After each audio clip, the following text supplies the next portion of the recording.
انسان کو اپنی زندگی حقیقت کے آئینے میں گزارنے کی کوشش کرنی چاہیے۔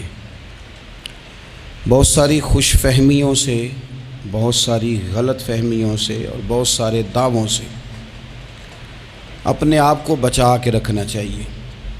اللہ تعالیٰ کی رحمت پر امید رکھنا، نبی پاک صلی اللہ تعالیٰ علیہ وسلم کی شفاعت کی امید رکھنا، نیک اور صالحین کی نسبت کی امید رکھنا، یہ برا نہیں، یہ بڑا ہی بہترین ہے، یہ بڑا ہی خوبصورت عمل ہے، اس کی بہت ساری برکات ہیں۔ لیکن کسی غلط فہمی کا شکار ہو جانا اور یہ ساری امیدیں وابستہ کر کے یا ان ساری باتوں کو پیش نظر رکھ کے بے عمل ہو جانا، اپنی زندگی کو امور خیر سے پیچھے کر لینا، یہ نہ صرف یہ کہ قابل تحسین نہیں بلکہ یہ قابل توجہ ہے، اس کی اصلاح کی ضرورت ہے۔ قرآن مجید سورہ بقرہ سے جو آیہ کریمہ میں نے تلاوت کی ہے، اس میں اللہ تبارک و تعالیٰ نے اسی بات کا ذکر اہل یہود کے لیے فرمایا ہے۔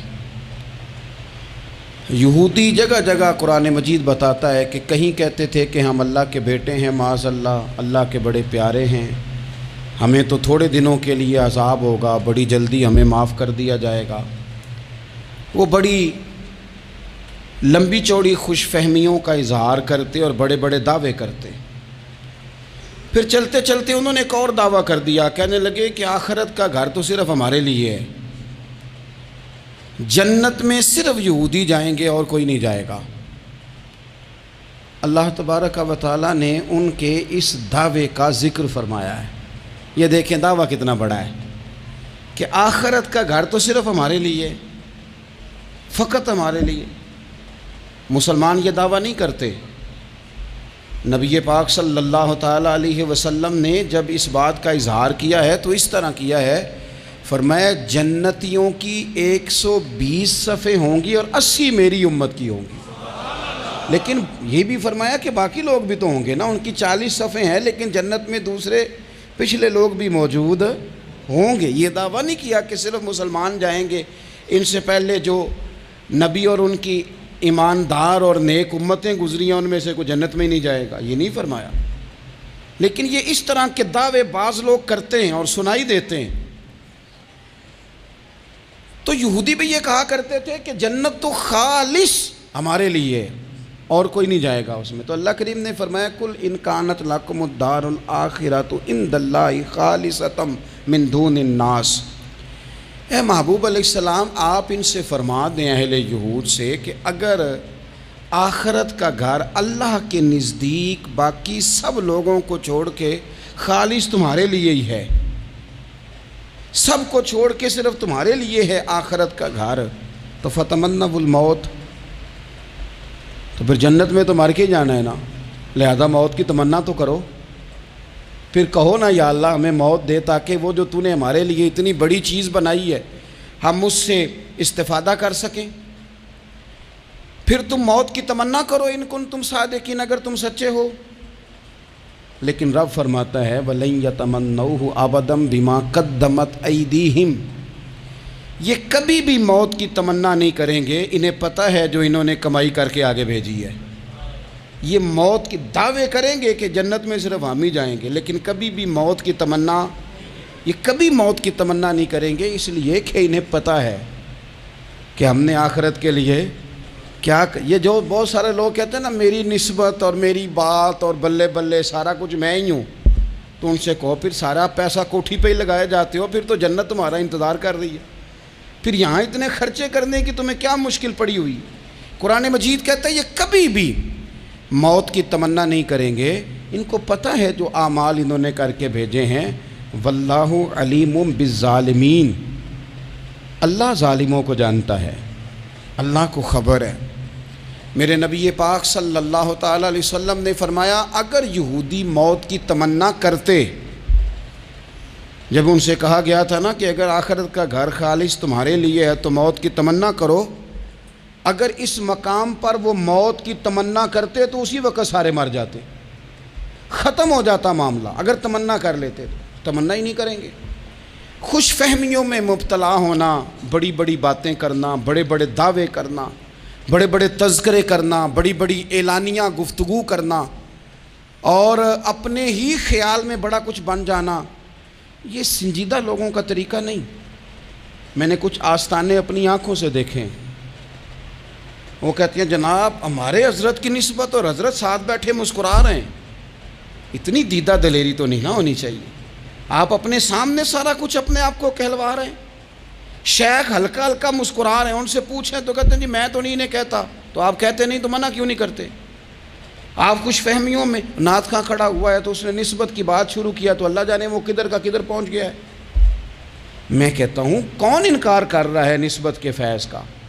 کون منکر ہے؟ یہی تو باعث نجات ہے ہمارے لیے، امیدیں۔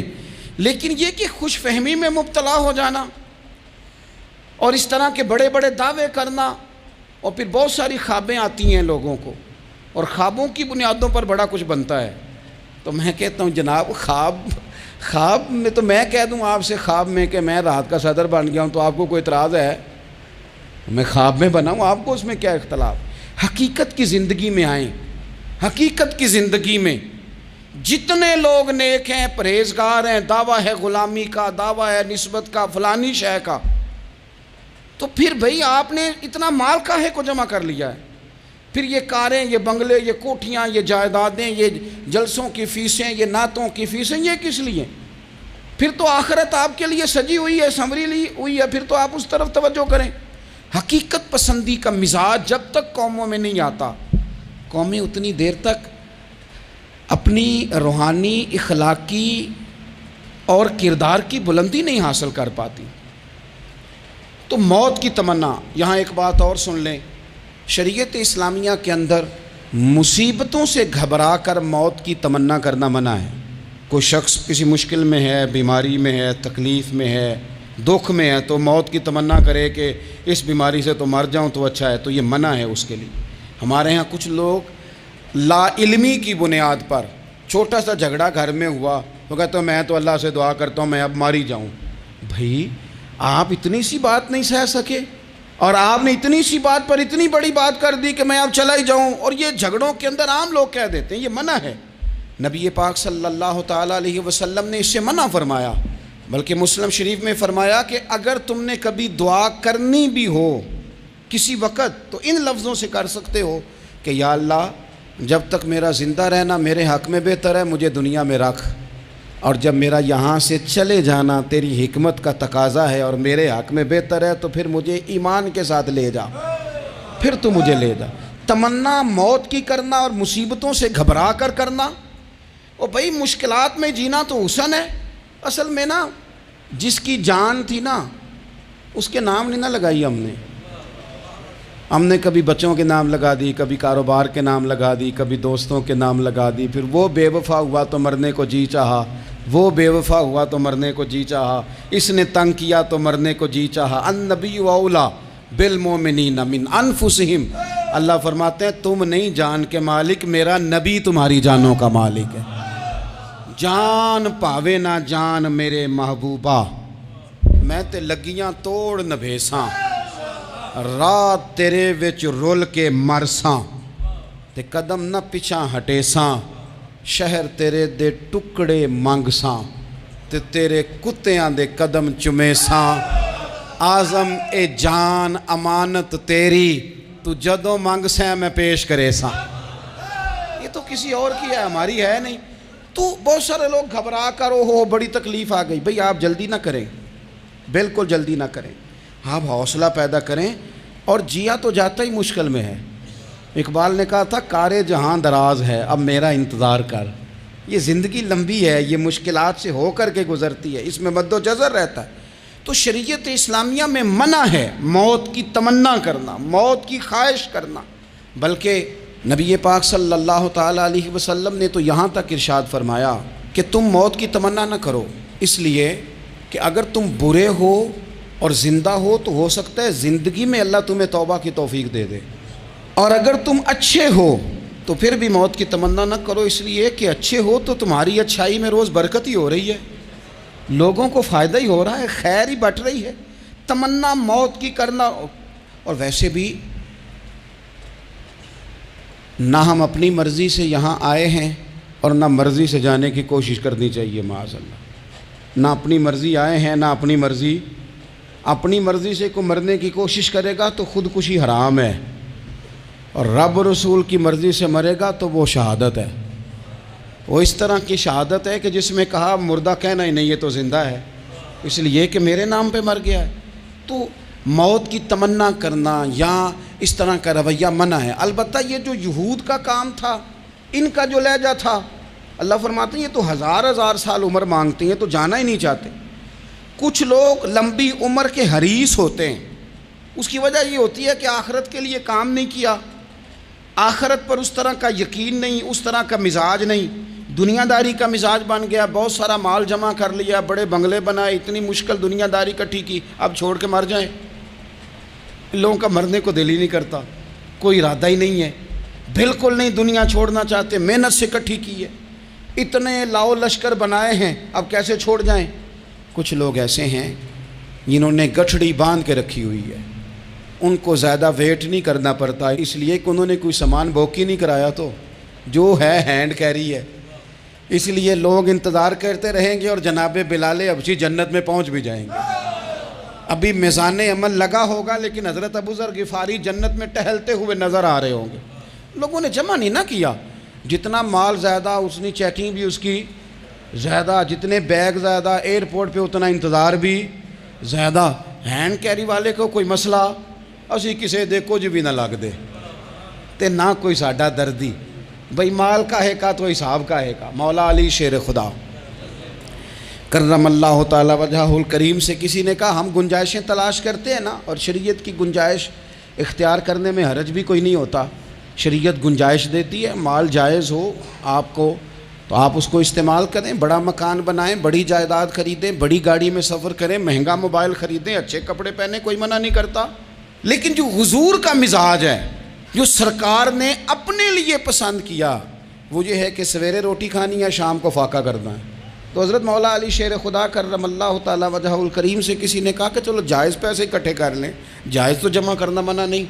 تو حضرت علی کی باتیں بڑی حکمتوں والی تھی نا، تو ایک جملے میں انہوں نے کئی جواب دے دیے۔ کہنے لگے میاں مال حرام ہو تو عذاب ہوتا ہے، حلال ہو تو حساب ہوتا ہے، لہٰذا ہم دونوں کام ہی نہیں کرتے، نہ ادھر جاتے ہیں نہ ادھر جاتے ہیں۔ جمع کرنے کی حاجت کیا ہے؟ دنیا اتنی سجا لینا، اتنی سوار لینا،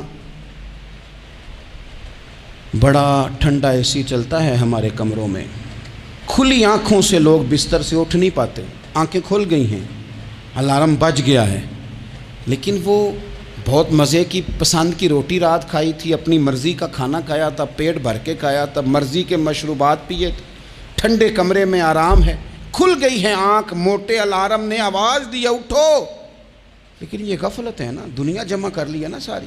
میں آپ کو صحیح بتاتا ہوں، اگر یہ ساری آسانیاں نہ ہوں، دقتیں ہوں، تو کچھ رات کو ہمیں تھوڑا پسینہ بھی آئے تو بار بار آنکھ کھلے، یہ مچھر کبھی نہ سونے دے تو بار بار آنکھ کھلے، یہ تن آرام پسند نہ ہوں تو کچھ اٹھیں، کچھ رات کو گرمیوں کی چھوٹی راتوں میں بھی تہجد پڑھی جا سکے۔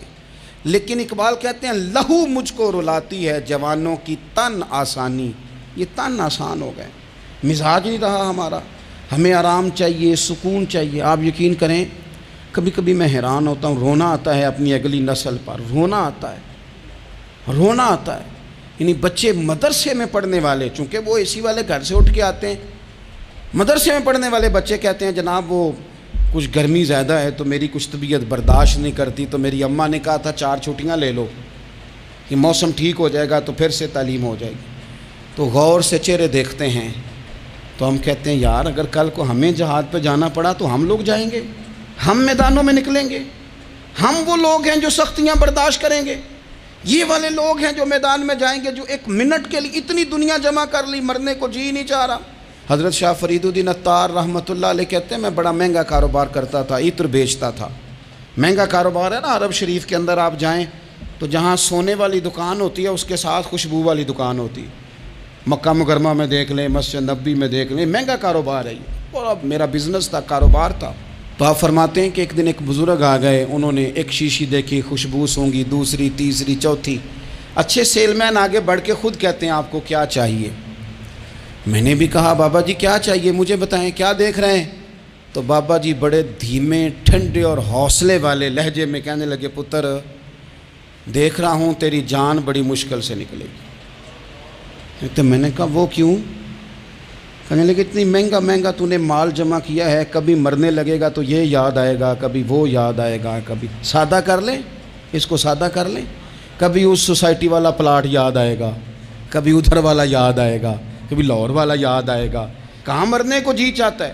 اور پھر ایک اور دھوکہ ہے, میں بچوں کے لیے کر رہا ہوں. بچوں کے نام تو ایک دھیلا بھی نہیں, وہ تو سارا آپ کے اپنے نام ہے. ایسے ہی بہانہ بنایا ہوئے بچوں, کس بچے کے نام؟ بچے نے تو 50 دفعہ کہا ہے کہ وہ ایک دکان بیچ دو, میں نے کام کرنا ہے. تو ابا کہتا مراں گا تو تاں بکے گی. کہاں بچوں کے لیے؟ کون کہتا ہے بچوں کے لیے؟ یہ تو خواہشات ہیں جن پر ہمارا اپنا قبضہ ہے. ہر کنجی تو ہماری جیب میں. کون کہہ رہا ہے؟ وہ تو کبھی جا کے ملے گا ان کو جب موقع آئے گا. تو کہا یہ اتنا مال جمع کیا ہے تم پتر, تیری جان تو مشکل سے نکلے گی. تو کہتے ہیں میں دنیا دار تھا, دنیا دار کو نصیحت کریں تو وہ غصہ کرتا ہے, طنز کرتا ہے. کہتے مجھے غصہ آیا تو میں نے جھٹ سے کہا, لوگ کہتے نہیں تم اپنی قبریں جانا ہے تو میں اپنی, کہتے میں نے جھٹ سے کہا, میں نے کہا بابا میری جان تو مشکل سے نکلے گی تو تیری کیسے نکلے گی؟ تو کہتے ہیں بابا جی کہنے لگے پتر ادھر آنا ذرا. تو میں کاؤنٹر کے اوپر سے ہو کے بابا جی کے پاس آیا. وہ میری دکان کے فرش پہ لیٹے, کعبے کو منہ کیا, کلمہ پڑھا اور ان کی روح پرواز کر گئی. عرش فرشتے بانگاں ملیاں, مکے پہ گیا شور, بلے شاہ اسی نہیں مرنا, اے تے مر گیا ہی کوئی ہور, نالے وارث شاہ وہ کدوں مر دے جنہ کیتیاں نیک کمائیاں نے. کہا یہ دیکھ لو مر گئے, بس اتنی کام تھا, تیاری ہے. امام غزالی کا آخری وقت تھا نا, تو انہوں نے وضو کیا, غسل کیا, خوشبو لگائی, اپنے ہاتھوں سے چادر بچھائی, پھر تکیہ رکھا, پھر لیٹے, پھر حضور پہ درود پڑھا, اور پھر کہنے لگے رب اگر تیری مرضی ہے تو غزالی بھی تیرا تیار ہے. بس یہ جملے زبان پہ تھے اور روح پرواز کر گئی. موت کو سمجھے ہیں غافل اختتام زندگی, یہ ہے شام میں زندگی, پھر صبح دوام میں زندگی. عزیز بھائیو, ہم نے نا بڑی آسائشیں جمع کر لی, بڑا کچھ اپنی عقل کے زور پر ہم نے اکٹھا کر لیا. نہیں ہمارا پروگرام. کسی سے پوچھ لیں صحت کیسی ہے, تو عمر اگر اس کی بڑی اوپر بھی چلی جا رہی ہو, اب تو خیر سالگرہ میں آنے کا رواج ہر جگہ آ گیا ہے, ہم سے بھی لوگ پوچھتے ہیں کہ آپ بتائیں آپ کس تاریخ کو پیدا ہوئے تھے. تو میں کہتا ہوں کوئی کارنامہ سر انجام دے لینے دو, پھر بتا دیں گے. ابھی تو کچھ کر نہیں سکے, کچھ بتائیں گے تو کچھ دن بھی منا لیں گے. ابھی تو لگتا ہے کہ بڑا وقت ضائع ہو گیا ہم سے. تو عزیز بھائی کوئی نہیں کہتا کہ اب ٹائم آ گیا ہے, شوگر ہو گئی ہے, بلڈ پریشر ہو گیا ہے, طبیعت خراب رہتی ہے, فلانا مسئلہ ہو گیا ہے. تو تمنا موت اور موت کا ڈر اور نہ مرنے کا ارادہ اور دنیا سے دل کو لگا کے رکھنا اور ہر وقت جینے کی خواہش پیدا کرنا اور ہر وقت حالمی مزید کی دوڑ میں رہنا, وہ لوگ اس لیے تیار رہتے تھے, دعائیں مانگتے تھے شہادت کی, کہ انہوں نے نا دنیا بنائی نہیں تھی. حضرت عمر نے تو دوسرا کرتا نہیں پہنا ساری زندگی. وہ جو مکان آ رہا تھا وہی چل رہا تھا, وہ تو تھوڑے پہ قرضہ تھا ان پہ, لیکن ہر نماز کے بعد صحیح بخاری میں موجود ہے وہ دعا مانگتے تھے, اللہم ارزقنی شہادتا فی سبیلک, یا اللہ ایسا نہ ہو میں تبھی موت چلا جاؤں, مجھے اپنے رستے میں شہادت کی موت دینا.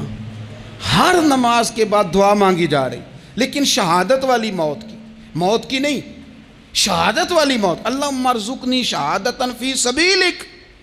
اور مالک مدینہ چھوڑنے کو دل نہیں کرتا, یا اللہ شہادت کی موت دینا, اور دینا بھی اپنے نبی کے شہر کے اندر, یہیں رہوں, یہیں میرا مدفن بنے. اللہ نے انہیں موقع دیا. آپ دیکھیں نا ان لوگوں کا دل کرتا تھا. حضرت خالد بن ولید رضی اللہ تعالیٰ عنہ ساری زندگی میدان میں گزاری, پورے جسم میں 1 انچ جگہ باقی نہیں تھی جہاں زخم نہ ہو, ساری زندگی میدان میں رہے, لیکن آخری وقت روتے تھے, فرماتے تھے اس کی بے نیازی دیکھو, میں شہادت کے لیے میدان میں رہا لیکن شہادت میرا مقدر ہی نہیں تھی. اور پھر آخری وقت بھی فرمایا میرا گھوڑا, میرے کپڑے, میری زرہ, میری تلوار یہ کسی مجاہد کو دے دینا, چلو میں اب جہاد میں نہیں ہوں تو میرا سامان تو جہاد میں رہے, کسی مجاہد کو دینا. ان لوگوں نے جتنی محنت کی نا مرنے کے بعد کے لیے کی، مرنے کے بعد کے لیے زندگی کا جو دوسرا پل ہے اس کے لیے کوشش کی، وہاں انہوں نے صدقات جمع کرائے، خیرات جمع کرائے، عبادات جمع کرائیں، حسن اخلاق جمع کرایا، اچھا سلوک جمع کرایا، انہوں نے آخرت کے بینک میں ڈھیروں مال جمع کرایا، وہاں ان کے مکان بک ہوئے، جنت میں ان کے نام کی بڑی بڑی جگہیں اللہ تبارک و تعالیٰ کے فضل سے طے کی گئیں، تو پھر انہیں وہاں جانے میں کوئی دشواری بھی نہیں تھی، انہیں کوئی مشکل نہیں تھی، وہ تیار تھے، لیکن چونکہ ساری محنت ہی دنیا کے لیے ہے، وہ جو خاص ایک آخرت پر مسلمان کا ایمان اور یقین اور تیقن تھا اس طرف ہمارا مزاج نہیں۔ آپ دیکھیے حضرت ملک الموت اسرائیل علیہ السلام نا حضرت ابراہیم علیہ السلام کی روح قبض کرنے کے لیے حاضر ہوئے، تو کہا جناب چلیے آپ کی روح لینے آیا ہوں، تو حضرت ابراہیم علیہ السلام فرمانے لگے اسرائیل، یہ قاضی ثناء اللہ صاحب پانی پتی رحمۃ اللہ علیہ نے اس کو تفسیر مظہری میں لکھا ہے، حضرت ابراہیم خلیل اللہ علیہ السلام فرمانے لگے اسرائیل کیا کوئی خلیل بھی اپنے خلیل کی روح قبض کرتا ہے؟ واتخذ اللہ ابراہیم خلیلا، اللہ نے تو مجھے دوست بنایا، دوست ہو کے دوست کی روح قبض کرنے جا رہا ہے۔ حضرت اسرائیل نے ارادہ چھوڑا اور حضرت ابراہیم کا وہ جملہ لے کے رب کی بارگاہ میں حاضر ہوئے، عرض کی مالک جناب ابراہیم علیہ السلام نے فرمایا ہے کہ اللہ کی بارگاہ میں عرض کرو کہ مالک کیا کوئی خلیل بھی اپنے خلیل کی روح قبض کرتا ہے؟ تو رب کریم نے فرمایا اب میرا بھی پیغام جا کے جناب ابراہیم کو دے دو، ان سے جا کے کہو رب فرماتا ہے کیا کوئی خلیل بھی اپنے خلیل کی ملاقات کو ناپسند کرتا ہے؟ آپ کو تو ملنے کو بلا رہے ہیں، موت تو ایک پل ہے، یہاں سے گزریں گے تو جا کے محبوب سے ملیں گے، تو کیا کوئی خلیل بھی ناپسند کرتا ہے کہ وہ اپنے خلیل سے ملاقات نہ کرے؟ حضرت سیدنا اسرائیل علیہ السلام پیغام لے کے آئے اور کہا ہے اللہ کے خلیل رب فرماتا ہے کیا خلیل بھی خلیل کی ملاقات کو تو حضرت ابراہیم تو کھول کے روئے، کہنے لگے اب دیر نہ کر، اب ذرا جلدی کر، اب ذرا جلدی لے جا۔ اور میرے نبی پاک صلی اللہ علیہ وسلم نے فرمایا، سیاستہ میں حدیث ہے، فرمایا تم میں سے جو رب سے ملنے کو پسند کرتا ہے نا، جو اللہ سے ملنے کا شوق رکھتا ہے نا، اللہ بھی اس کی ملاقات کو پسند فرماتا ہے۔ تم میں سے جو رب سے ملنے کا شوق رکھتا ہے، اقبال کیا کہتے ہیں؟ کہتے ہیں تیرے عشق کی انتہا چاہتا ہوں، تو میری سادگی دیکھ میں کیا چاہتا ہوں، میرا ذرا سا تو دل ہے مگر شوق اتنا، میں وہی لن ترانی سنا چاہتا ہوں، مالک میرا دل کرتا ہے میں تجھ سے کہوں رب آرینی، میں تجھے دیکھنا چاہتا ہوں اور تو مجھے کہے لن ترانی، تو نہیں دیکھ سکتا، میرا ذرا سا تو دل ہے مگر شوق اتنا، میں بھی وہی لن ترانی سنا چاہتا ہوں۔ پھر خود ہی کہنے لگے او بھری بزم میں راز کی بات کہہ دی، میں بڑا بے ادب ہوں سزا چاہتا ہوں۔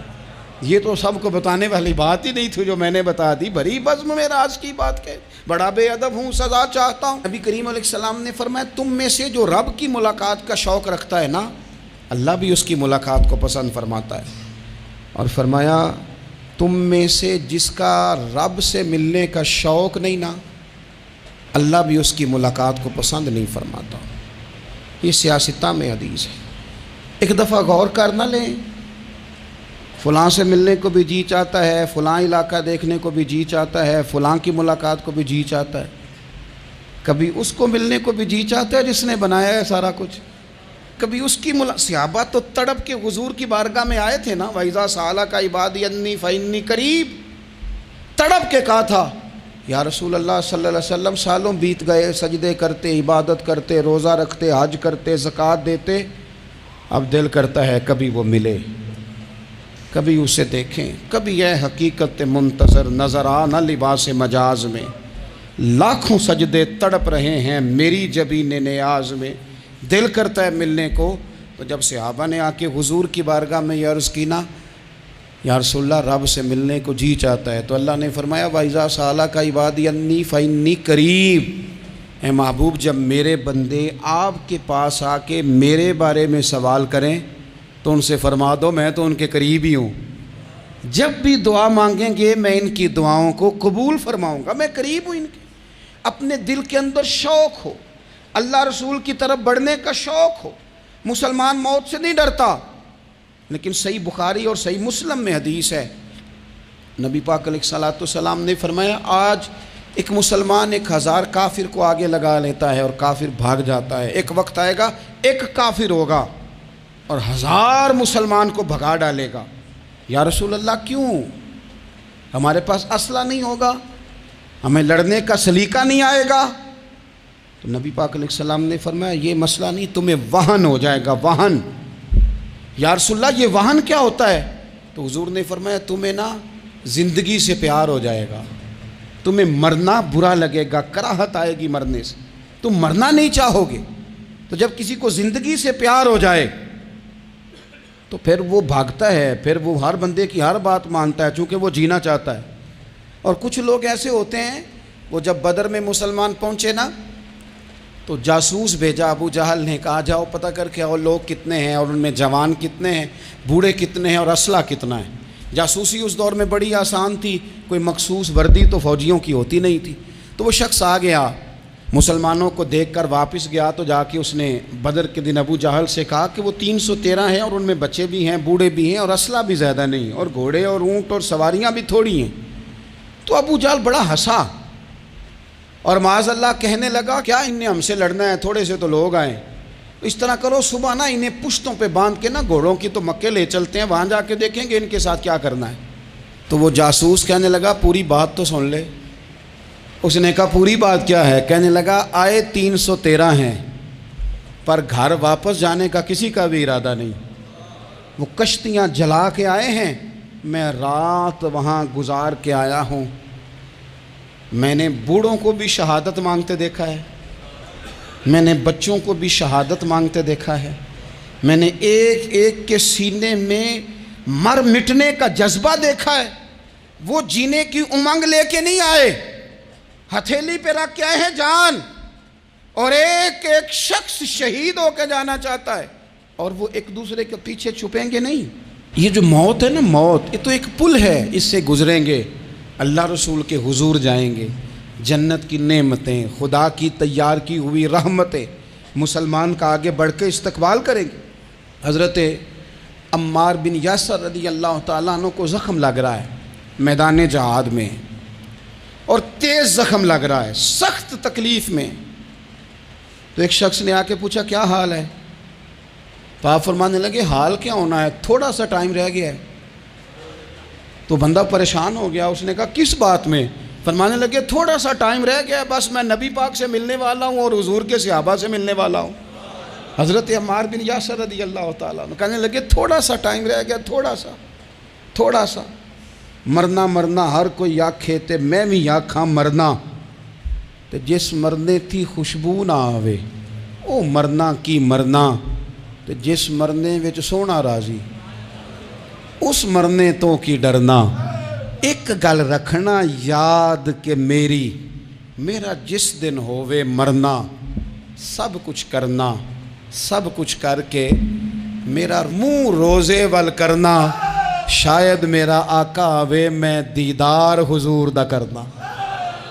فرمایا کہ وہ تو بالکل قریب آ گیا ٹائم۔ حضرت سیدنا بلال حبشی رضی اللہ تعالیٰ عنہ آخری وقت ہے، لوگ بڑا اس کا منظر جب بیان کرتے ہیں تو خوفناک بیان کرتے ہیں، اس طرح کا لہجہ اختیار کرتے ہیں کہ بات سن کے بندہ کانپ جائے۔